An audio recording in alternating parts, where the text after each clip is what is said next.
All right, it's been a little while since I recorded, but we've got The Devil's Advocate, which I feel like I watched fairly recently.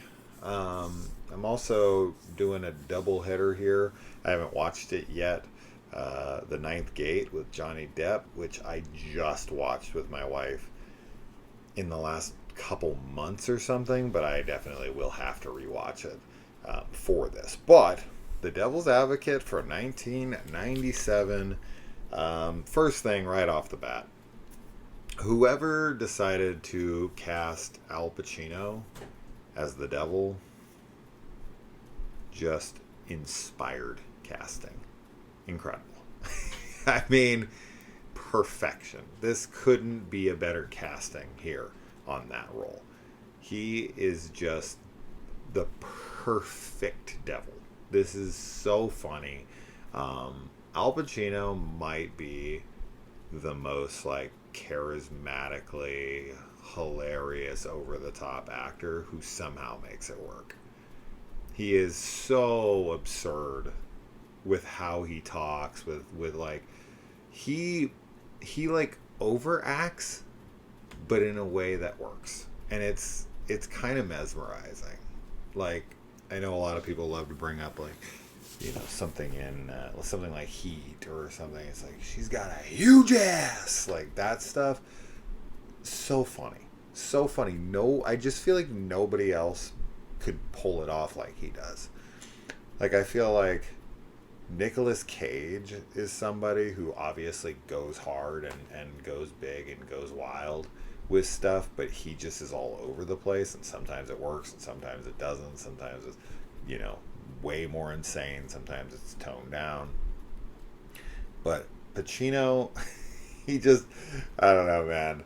The guy just can make it work always. So I feel like Pacino doesn't get talked about as much for how ridiculous he is. Like a Nicolas Cage. Like, obviously he's Al Pacino. He's like one of the most talked about actors of all time, alongside of Robert De Niro's kind of like counterpart in a way. But yeah, he's so ridiculous in this movie. Super, super funny. And just, yeah, I had to talk about that specifically because it's the best part of this movie.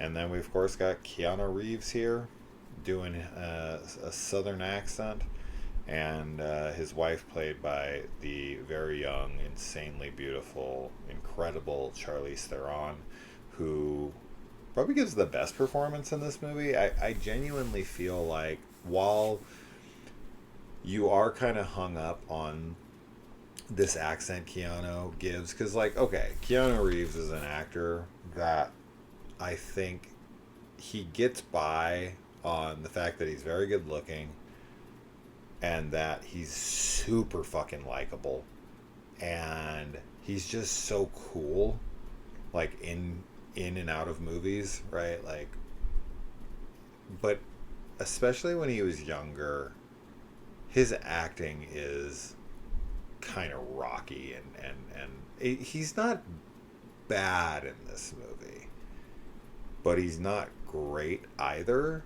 But still, it didn't bother me. Like, I noticed it, and there was moments when he was like yelling or like talking real loud in his accent, and it was a tad rough. But knowing how Keanu talks, and coming off of stuff like the old school Bill and Ted and such, I don't know. It's just, there's a charm to it, I guess. He's able to be charming with maybe not being the best actor, because I've seen him give good performances. You know, I do love him in the John Wick movies. I actually think he is good in those. And then, you know, of course, The Matrix, and there's so many movies.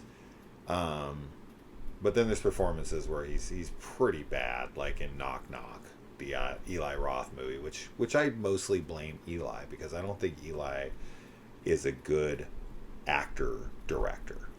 I don't think he knows how to direct people's acting. I think he's just having a good time making the film he wants to make, and he just kind of plays the scenes out.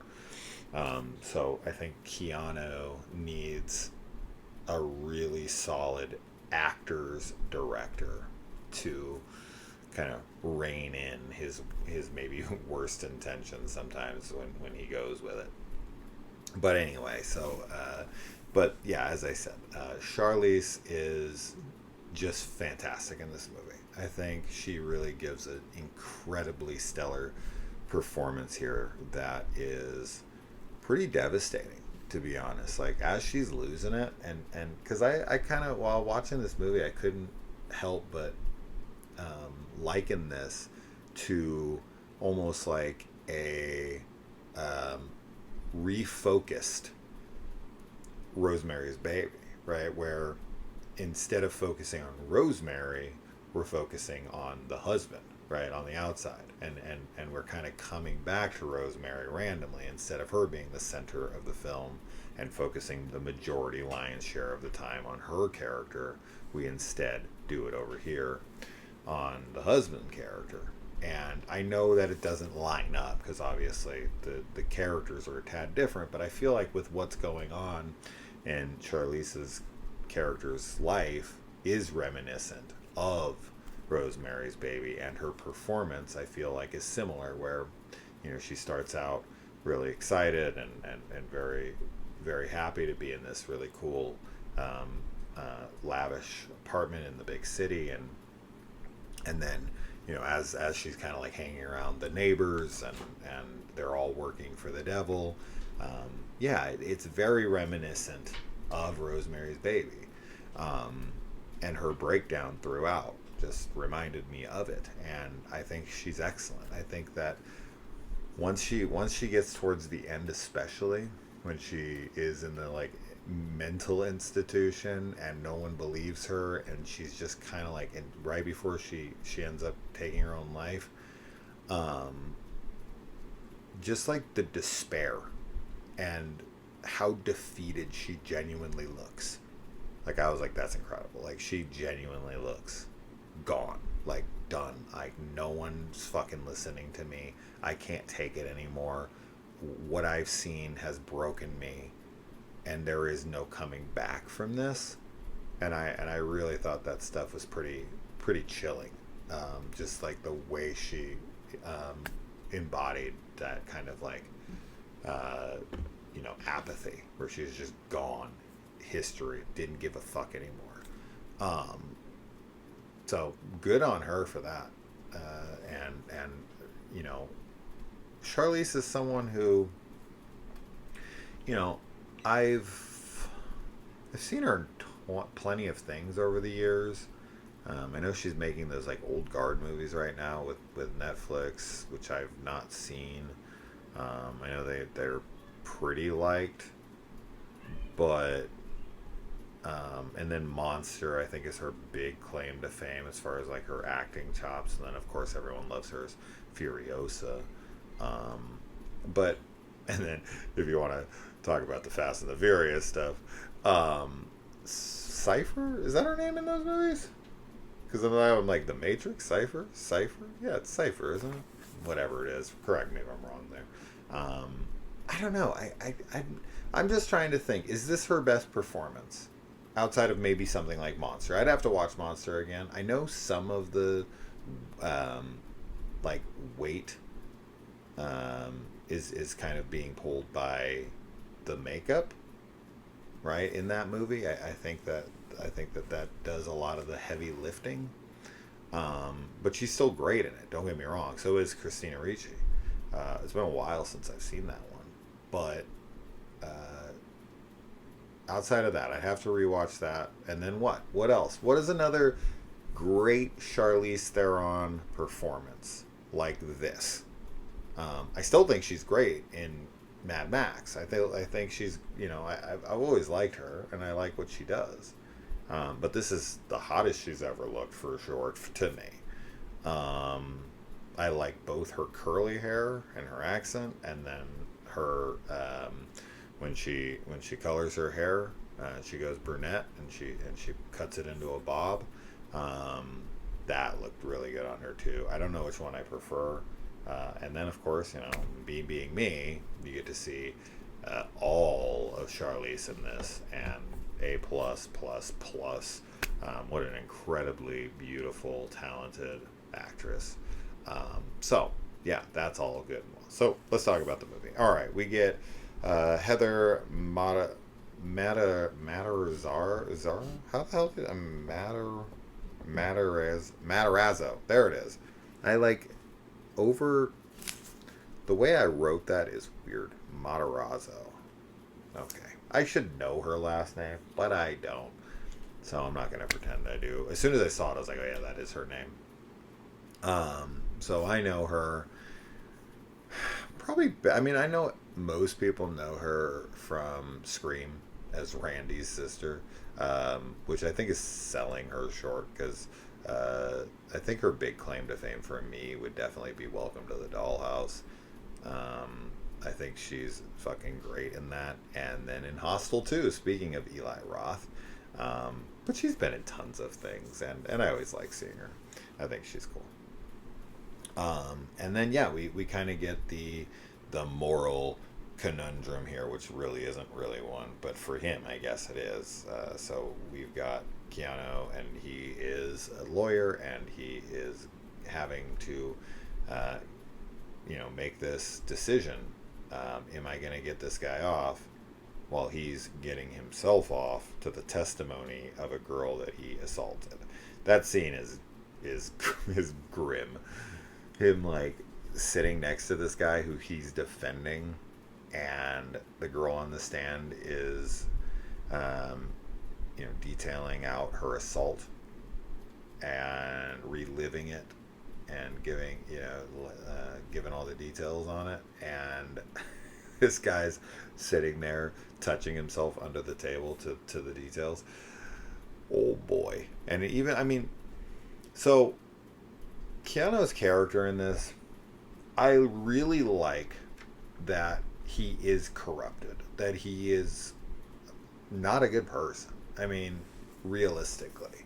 So, anybody who can say stuff like, oh, it's just business, or, that's just the law, or whatever, is just not a good person to me. Like, I will never buy into the system as it is. I think that's always going to be why I'll never succeed, in certain ways within the society as it is because I just refuse to play ball with the way our society is set up. I think it's idiotic, and I'll never understand, like, the class system or these like hierarchy structures, and I don't understand why anyone ever gives into it. I don't understand why humans seem to crave that type of system. We seem to not be able to get away from it. We've always got to find these leaders. Anyways, I don't need to go down this entire rabbit hole of discussion on the topic, but with Keanu's character, he is this lawyer who he's obsessed with his record, and he has to win every case, and he's really faced with this like moral quandary of like, can I look past what I know of this guy? I know he's guilty, and I know he's a piece of shit. I know he raped this kid. I know that if I get him off, that he's gonna go out there and do it again. And his ego gets the best of him. Now, of course, spoilers, obviously, for the film. Finding out in the end that he is the son of the devil. I mean, technically, he should be like Damien, right? I mean, he himself should be like the Antichrist, but I guess the devil's son has to mate with also the devil's daughter, and that is how the Antichrist is born. And it has to be of free will because he's a man who's making those decisions on his own, but with the knowledge being extended to him. Because I feel like if Pacino would have just waited, he would have probably just fucked that chick eventually and given him the baby that he wanted. but he wants him to know what it is and make that choice, right? And that choice would bring on the Antichrist. So this is definitely a different take on Damien, on the Omen, on the Antichrist. But to say that, you know, the devil is in his veins, the devil is in his system, that definitely could explain why he is the way that he is. But I think that this is probably one of the better, you know, allegoric lawyer films that there are, because defense attorneys by and large are just shitty people. And you know, he says in this, which is true, you know, defense attorneys make way more than prosecutors, right? Like, especially, you know, obviously like public defenders and whatever, but prosecutor side of things, those guys don't make shit in comparison to the defense attorneys, like, you know, in this movie, because he says in this, like, oh, that's how he started, but he flipped over to the other one because that's where the money is, and that's how it always goes. And it's like, I feel like, I'm not saying, of course, this is a general bullshit thing here, but from my understanding of things, it seems like the people who are there to try to put people away.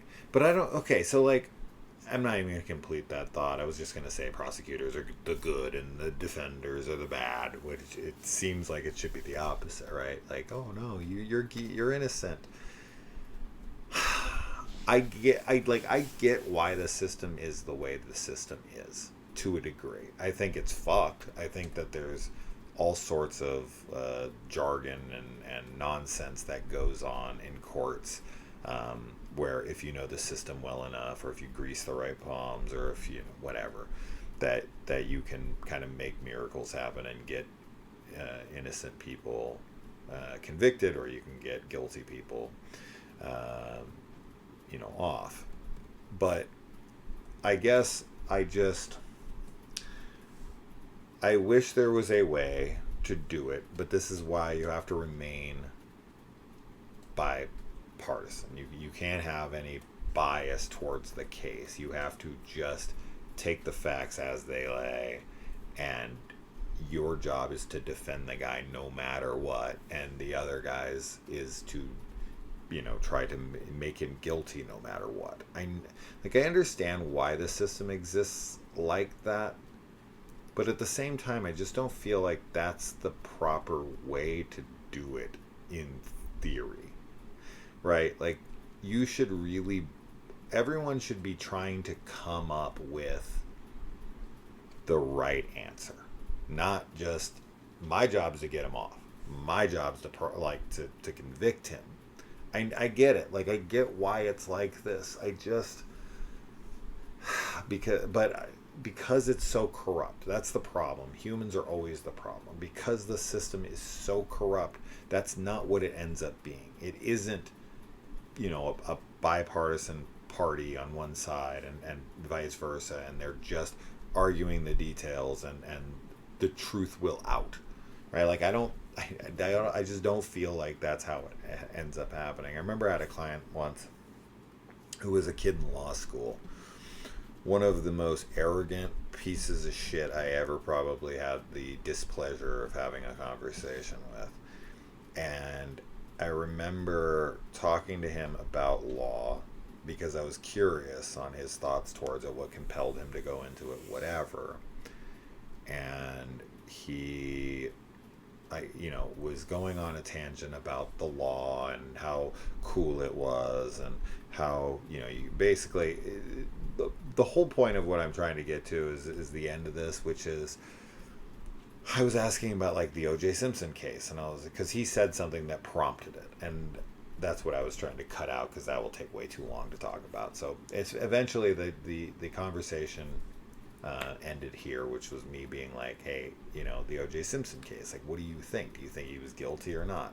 And he was like, it's irrelevant what I think, but about like his guilt or not guilt. but I think that Johnny Cochran was a brilliant lawyer, and you could, like, the way he was talking about it was like the judicial system was a game to him. Like like you're playing a board game or something, and it's like Magic the Gathering or some fucking shit, and it's like my goal is to win and beat my opponent. And he loved, like, when we were talking about it, he didn't give a fuck. He was just like, I don't care if OJ was guilty. He, like, just basically outright was telling me, like, I don't care if he was guilty or not. My job as his defense attorney is to get him off. And he loved it. You could see it in his eyes. Like, he was like, oh man, like, I would love to have a case like that. Like, I'd love to be able to get that guy off. Like, no matter what, he doesn't care if he's guilty. That's fucking insane to me. That's actually fucking insane to me. So anyway, yeah, he's sitting there like, I have to get this, he has to make this decision. Can I go through with this knowing he's guilty? If you know your client is guilty, and he, like, raped a kid, he murdered someone in cold blood because he's like a fucking psychopath.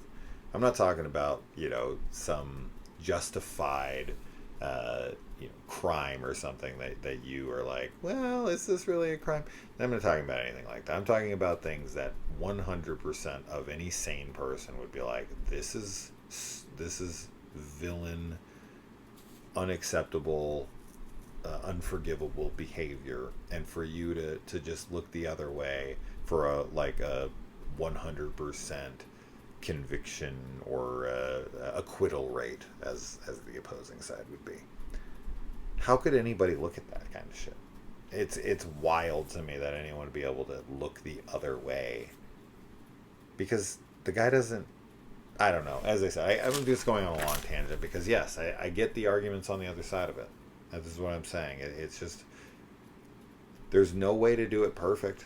I know that. Because people lie and because people are corrupt, you're never going to have a perfect, court system. It's just not going to happen. And this movie really points that shit out, because Keanu will just say anything and do anything to get his clients off, and it doesn't matter to him at all. And Pacino's very, direct with him in this, saying stuff like, you need to get off this case. You need to be with your wife. And he tries to compel him. He tries to be the voice of reason. And I think that's him giving him an out. Like, no, I need to corrupt you absolutely. And for even my voice of reason as your boss, to try to get you to do the right thing here, and you're still doing the wrong thing, right? Like, he has to prove himself as a sinner, I think, in order to fulfill this prophecy. We'll get into the end, but let's just kind of knock off some bullet points here that I wrote down, because I've been, rambling way too much during this one, but it's relevant. Anyway, yeah, he has this, like, super religious mom, which is very ironic, of course, from later. What we find out later, that she fucked the devil and had a kid with him. Now she alludes to that she was religious beforehand, so it's not like that turned her towards religion. But I can only assume that he probably made her fall deeper into her religious practices. And yeah, I mean, if you're dealing with the devil, although I will say I do really like Pacino's rant in this about God and how he's like the ultimate prankster, and like, it's like candid camera for him, and this is all one big cosmic joke, and it's like all these things that you can you can taste but don't swallow, you can look but don't touch, you can, it's fucking, it's so lame. Like, of course, when you look at all of the stuff in the Bible, what people constantly say when you talk to religious people about, like, what they're allowed to do and what they're not allowed to do. Like so much of it, it's just like, oh, so your God just doesn't want you to ever have any fun, doesn't want you to have a good time. And of course, like, I think that with religion, people are cherry pickers. Let's be fucking honest here, right? Like, almost no one follows the Bible to the letter, right? Like, there are some people, but very, very few. And the people that do are typically seen as lunatics, right? Like, they're as they should be, because there's so much insane shit in there. Now, I think somebody wrote a book, right? Like, where they were like eating biblical or just being biblical, like literally taking every single thing in the Bible, and adhering to every single rule laid out in there. There's no way, dude. There's no way. What an awful way to live your life.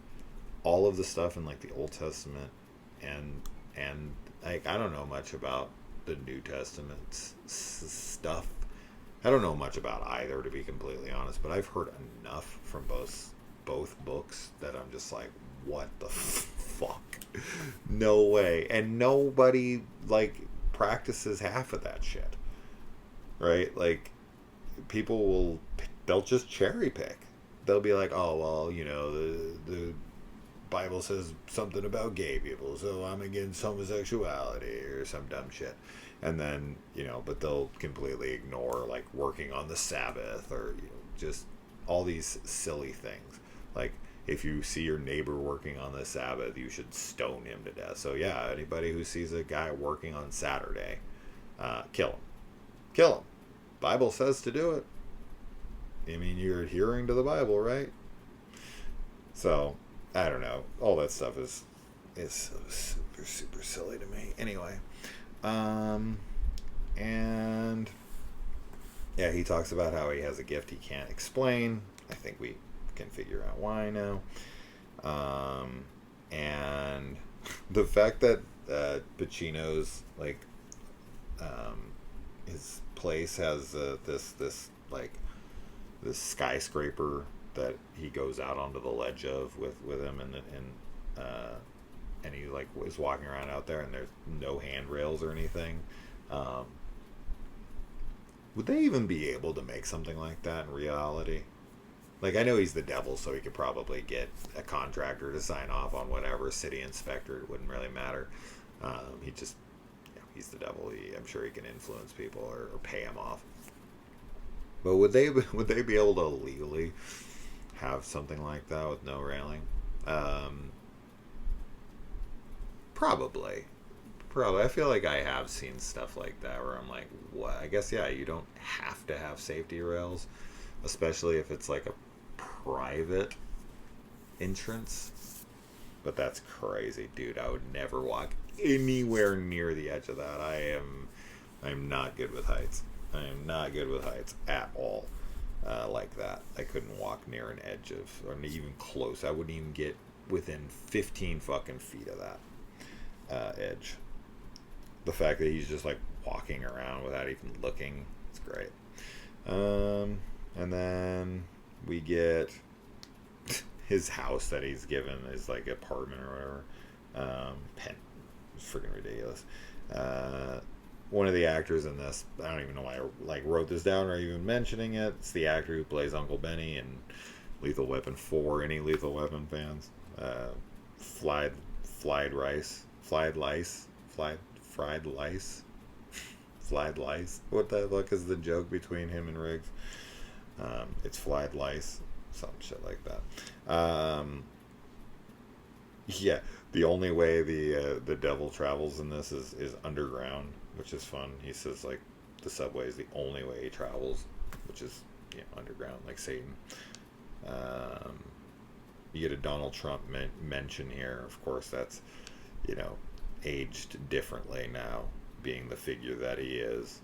Back in the day, he was like Mr. New York, right? He popped up in Home Alone 2, and anytime you have a movie that's super centric to New York in the like 90s, 80s or 90s, you're gonna hear his name mentioned, but nowadays, obviously, if you hear his name, it's gonna be a much different conversation.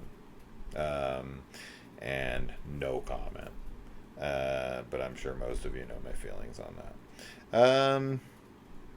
Yeah, the fact that they like live in the same building, like everybody does, and there's this literal like hierarchy system of levels, and like what level you're on is closer to, which is kind of funny because he's like above them, right? Like God, he's their God.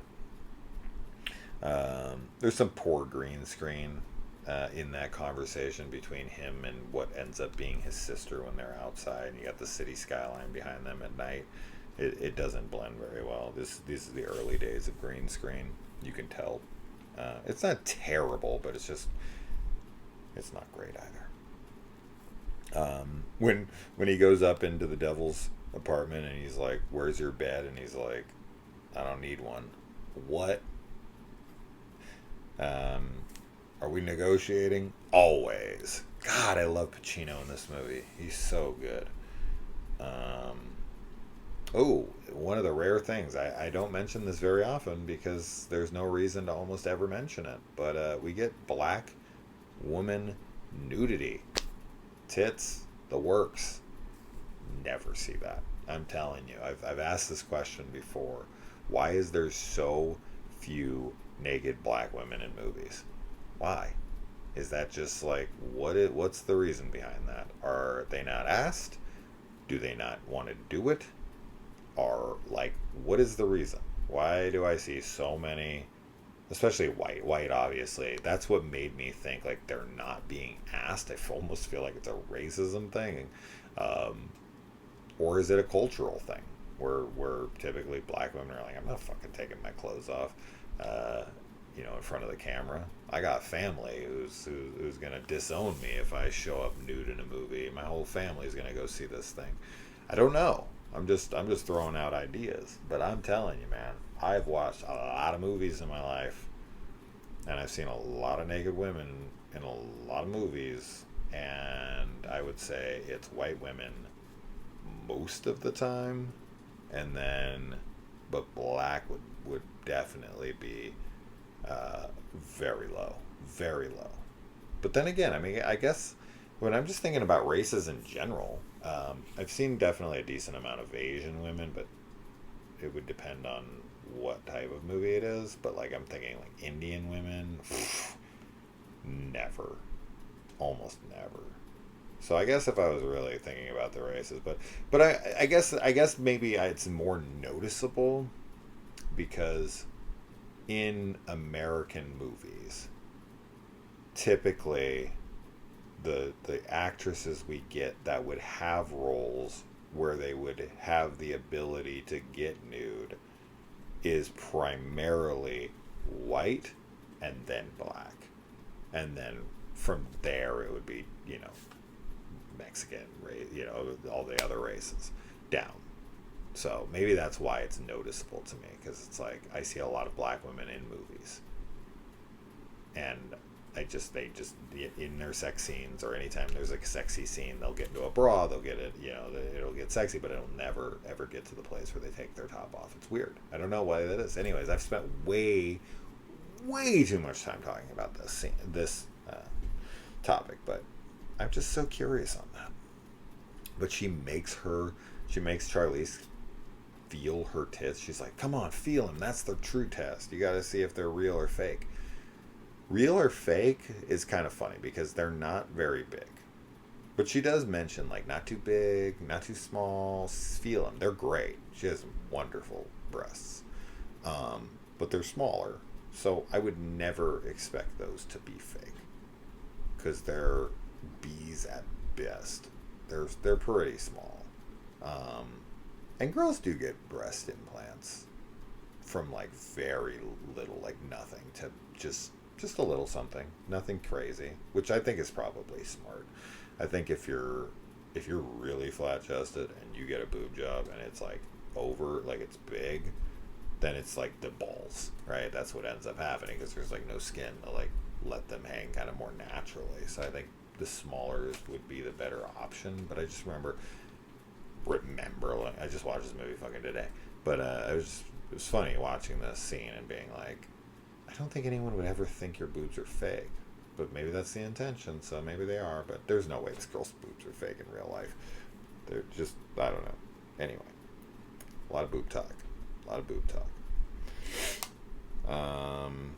And oh man, when she sees her demon face and she's like putting on that makes her lose it. She does not. So like in a lot of movies, they'll do this thing where they'll, and I get it. I get the intention, but like they'll question themselves. Like a lot of us would. But Charlize's character is not having it. She is just like, I know what I saw, and I'm not backing down from this. And she is fucked up for the rest of the film over it. Which, who wouldn't be? I mean, if you saw someone's face morph into something like that, it would fuck you up for life. But she's just like fixed on it. Like, no. And my God, her husband is an asshole. He does not care. He is so dismissive. He does not believe her. Terrible. She wants out, and he's not having it. And she's trying to debate with an attorney. Imagine being married to an attorney like this who doesn't lose. Oh boy, he'll do anything to win too, as we know. And then he's like having sex with her, and he's seeing his coworker who ends up being his sister, and he just keeps seeing her, and she's onto it. She gets it. She's like, where are you right now? You know, which fair for sure. And I like when the mom meets him and just is like immediately no, but I think she recognizes him, right? Like instantaneously, like, oh my God, that's your dad. I would feel like she should say something much quicker than that. Like, we need to go right now. We need to get the fuck out of here right now. I just thought at first it was like her religious beliefs, but I had forgotten that that was her little one night stand that got her knocked up. And then he tries to tempt Keanu with like this hot chick in front of his wife, and she's like, is that why you've been at the office? Oh man, he's an asshole. The subway scene where he's talking to the guy in Spanish and tells him like if he gets home fast enough he can catch his wife cheating and shit. That's great. He's so good in it, dude. He's so fearless. He's so good at that shit. God, Pacino is just so good in this movie. He's so fucking. This is such a great watch this time. This movie's like 2.5 hours long, but it kind of flew by. I'm really, really glad to rewatch this one because I just really enjoyed the hell out of it. Seeing that Don King is friends with the devil in this is just really ironically funny. Like, I think that's on purpose. Like, Don King is kind of notoriously a piece of shit, and to have the devil be friends with you know, Don King is pretty funny, especially since also Donald Trump is supposed to be at his party but couldn't make it, so that's also kind of funny. Anyway, let's see. The blowjob at the table, he's just like getting a girl to blow him right under the table. That's not his sister, is it? No. I don't think we ever see them hook up in this, but they might. Shit, I don't remember. Who's the one who blows them at the table? I don't think that's who that is, but that's not who it is, because I think she's with Keanu, maybe.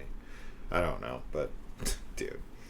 And he's just laughing, and Keanu's laughing. I mean, I don't know what else I could do in that situation. I'd just be looking around like, holy shit, was this really happening? And it's always businessmen with their assistants. And any woman who has like a businessman type husband, and he's in the city with and he has some like really young, attractive like assistant. No. Keep him away. Keep him away. It's always that in the movies. And it's a lot of times that in real life. And you got Jeffrey Jones' character in this who's like trying to warn him, and then he like sends these people after him or like disappearing and shit. That was creepy. Which is maybe how he does the thing at the end when he makes the whole town disappear for Keanu's eyes. Is that what's going on there? He uses the same kind of shit he uses on Jeffrey Jones' character. And let's see. So there's a weird scene in this where Keanu like realizes that the guy he's defending probably did kill the people that he's defending him for, and he kind of goes through this like crisis. It's 2 a.m. I apologize.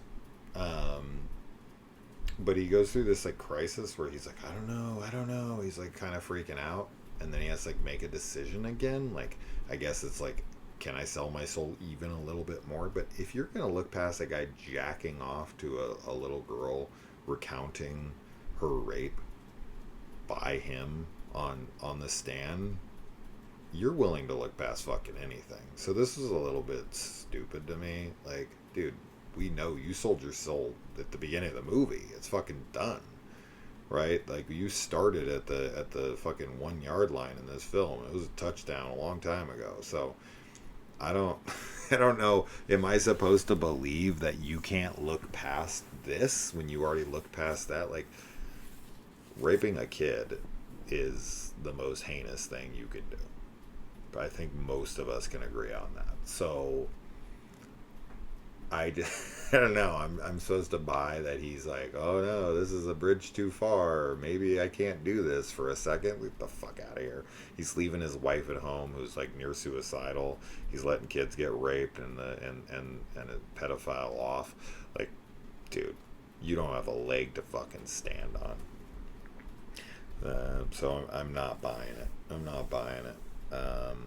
And I mean, I get why he doesn't believe his wife, because he never sees anything supernatural until close to the end of the movie. But his wife, man, I just feel so sorry for her throughout this whole fucking thing. And then the dude who like ends up, getting off from killing his family. It's very apparent that he's fucking his like stepdaughter or whatever, who looks pretty damn young. So he's also getting another pedophile off. So good on him. And then we find out that the teacher that he got off had a 10-year-old girl in his trunk. I don't know if that meant she was dead, or they just, he was doing stuff to her, and the cops pulled him over and found the girl. Hopefully she's alive, but I don't know. And oh man, watching your wife behind this glass where you can't get to her, and you're like trying to smash through it, and you're doing anything, and you have to watch it happen, and there's just this thing impeding your progress so that you can't get to what's in, to save your wife. That would be so fucking maddening. Like, there's just this, barrier between you and what you love. But at the same time, it's like, I get that he loves her, but man, he loves himself more, plain and simple. But that still is, pretty upsetting, pretty fucking sad. 100 million % sad for her, but even sad for him, even though he is kind of a piece of shit throughout this. And then let's see. We've also got the devil here sleeping with underage girls. He sleeps with Keanu's 16-year-old mother. You've got I like how Keanu tries to pretend it's the devil's fault in the end. He's trying to blame him, and then he points out his bullshit hypocrisy, and it's like, nah, dude, I fucking gave you plenty of chances to get out. And he's like, yeah, you're right. I honestly just thought he was gonna roll with it. That's honestly the ending I would have preferred, because he went on this tangent about how God doesn't allow you to have anything, and this is my time, and I'm the only humanist left. I actually thought his argument on that was not the worst I've ever heard. And I just thought Keanu for a minute was just gonna roll with it. But I remembered that he ended up killing himself. But regardless, I was like, man, if this had the ending of Keanu just being like, fuck it, I would have sex with my sister, create the Antichrist, and live. I can't believe when he was like, "You can have whatever." Like, what are we negotiating for? I thought he was. Of course, his first question would be like, "I want my wife back. Can you bring her back? If you can bring her back, then I'll do this." But no, he didn't even think of it.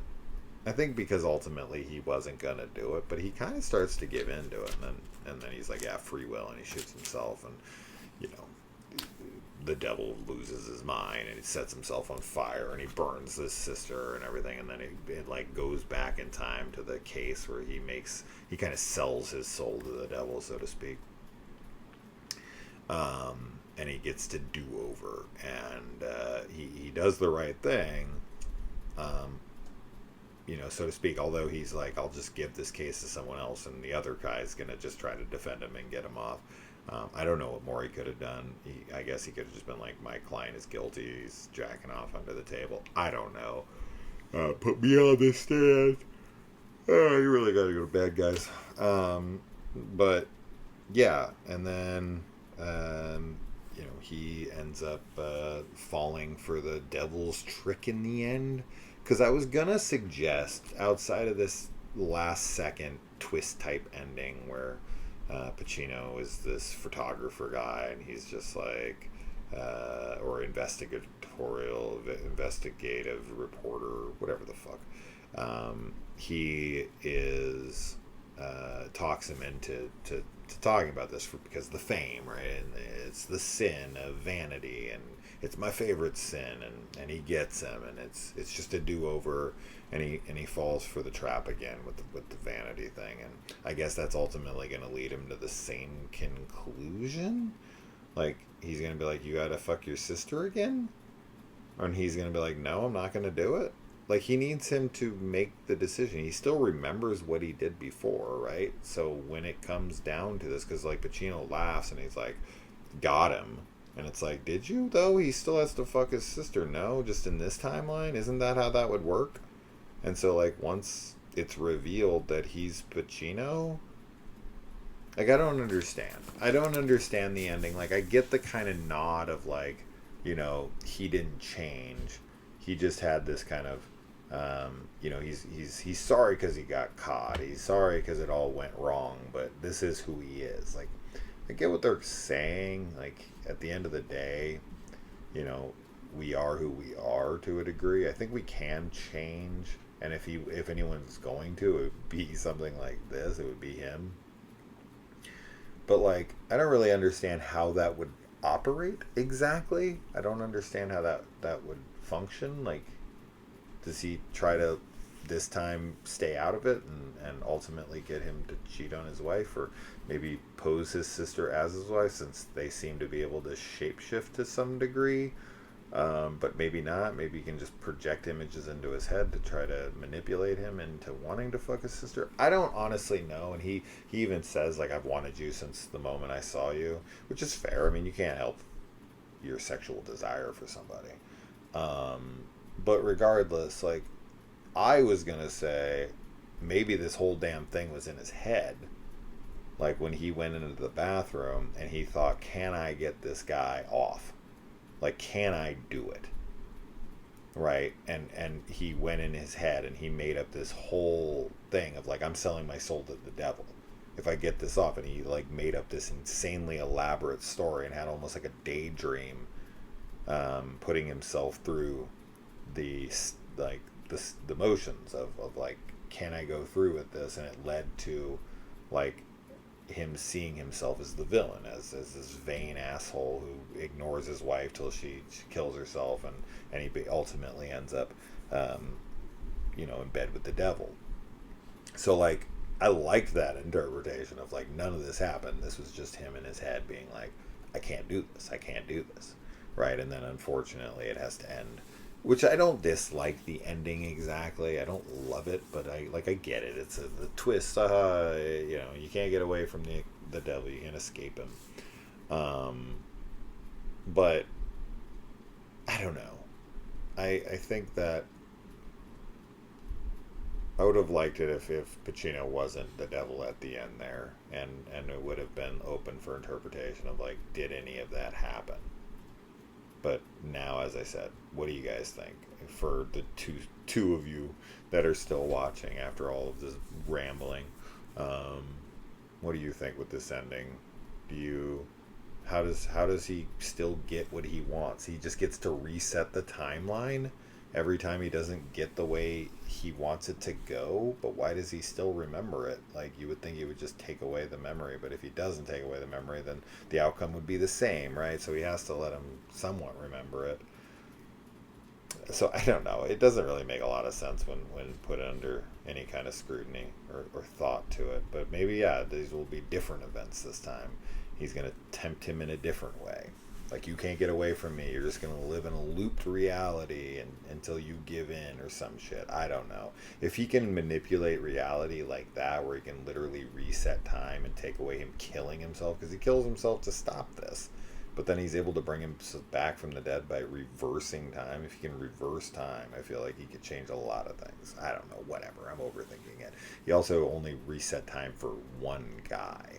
So that's a hell of a power. But I don't know. Anyway, that's it. I gotta go to bed. All right. Adios, guys.